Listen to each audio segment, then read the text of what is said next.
لفائده شباب اطلس فريفرا من اجل تسجيل الهدف الاول في هذه المباراه.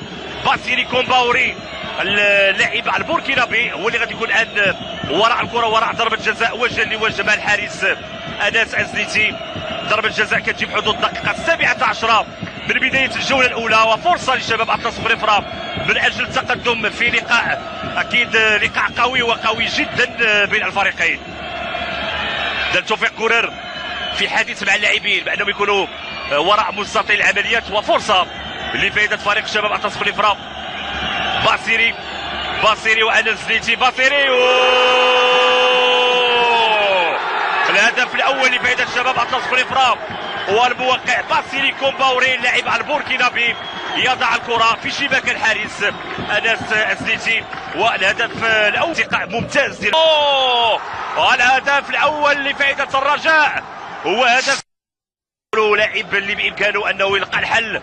هدف اللي كيجي بعد الراسيه ديال اسماعيل بن معلم. هنا كنتابعوا التمريره ديال زكريا حدراف. كنقول انه كان هناك فراغ رغم يعني تواجد عدد كبير من اللاعبين. لاحظوا بدر بنون اللي وحده كيتمكن من يعني وضع الكره، وبالتالي الرغم من المحاوله من الحارس عصام الحلافي ابعاد الكره ولكن تعانق الشباك. وهدف التعادل لفائده فريق الرجاء كنتابعوه من زاويه اخرى. هدف كنقول بانه كيجي في الوقت المناسب بالنسبه لفريق الرجاء اللي كيرجع في النتيجه، وبالتالي المباراه تنطلق من جديد. فرحه كبيره من الجماهير. هدف اللي كيجي في حدود الدقيقه. هدف جميل لايوب القعداوي. قلت بانه كيقدم مباراه كبيره رفقه شباب اطلس فريفرا، والجواب جاء سريعا بتسديده لا تصد ولا ترد لأيوب القعداوي الذي يمنح التقدم من جديد لشباب اطلس فريفرا على بعد يعني بدايه دقيقتين من بدايه الجوله الثانيه. تابعوا من جديد. هنا الانطلاقه ديال ايوب القعداوي، هنا المراوغه كما غنتابعوا، واكيد النظره الثاقبه ل اكيد المرمى وتسديده تعانق شباك الحارس انس زليتي. اذا شباب اطلس فريفرا من جديد ياخذ التقدم في هذه المباراه بهدف ولا اجمل ولا اروع صراحه من هذه الزاويه.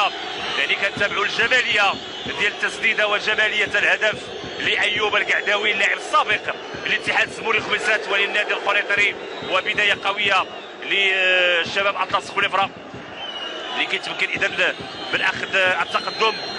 لعبت كره دائريه، تدخل بدر بنون ممتاز، تدخل اسماعيل بن معلم. حدراف تمريره. هناك تسلل فريق الرجاء داخل معترك القعداوي.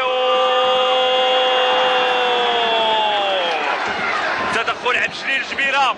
ايوب القعداوي كان امامه خيارين، اما التمرير في الجهه اليمنى عند اتجاه اللاعب اسامه الحلفي، يا اما التسديد مباشره للمرمى. كيسدد العوده السرعه ديال ايوب القعداوي، يعني خدا الوقت ديالو الكافي حتى انه يسدد. رفعت كره، فرصه محسن ياجور الجوليادور كيتمكن من تسجيل هدف التعادل من جديد. هدف التعادل لفائده فريق الرجاء، ومن جديد الرجاء يعود في نتيجه المباراه. تابعوا من جديد التمريره ديال عبد الجليل الجبيره باتجاه زكريا حدراف يتمكن من المراوغه. رفع الكره محسن ياجور في المكان المناسب كيتمكن من تسجيل هدف التعادل لفائده فريق الرجاء الذي يعيد عقارب يعني ساعه هذه المباراه اكيد لنقطه البدايه. لاحظوا الراسيه ممتازه، وبالتالي هدف الثاني لفائده فريق الرجاء. وبالتالي المباراه كنقول بانها قد تاخذ منحى اخر. لاحظوا غاريدو، خوان كارلوس غاريدو، كمال الزواغي، يعني في حركيه في المكان اكيد المخصص له. اذا الهدف محسن ياجور ذكر بانه هو الهدف 16 لمحسن ياجور. تساوي فرصه وتدخل تدخل فريق الرجاء بن حليف غادي يعمل كيوضع الكره عند الوادي وعصام الحلافي يتألق ويبعد عن الكره للزاويه. يعني عبد كبير على الوادي سدد الكره بكل اناقه، حاول انه يبحث عن الزاويه اليسرى وتدخل ممتاز للحول بانه خلال هذه اللقطه في هذه الفرصه يعني استعرض كل امكانياته باش يبعد الكره للزاويه. لكن نتابعوا التمريره هنا الفرصه الخطيره كذلك لفريق الشباب اطلس بالافراط. مباراه ممتعه، مباراه متحركه، وفرصه اخرى للرجاء، تدخل على الدفاع، وصلت الكره لايوب القعداوي، البحث عن المرتدات الهجوميه، تدخل عمر وماركش في هذه المحاوله الاخيره في الشرط من محمد عيسى. فرصه تسديده من البطل الاصلي للمباراه. نتابعوا هذه الفرصه.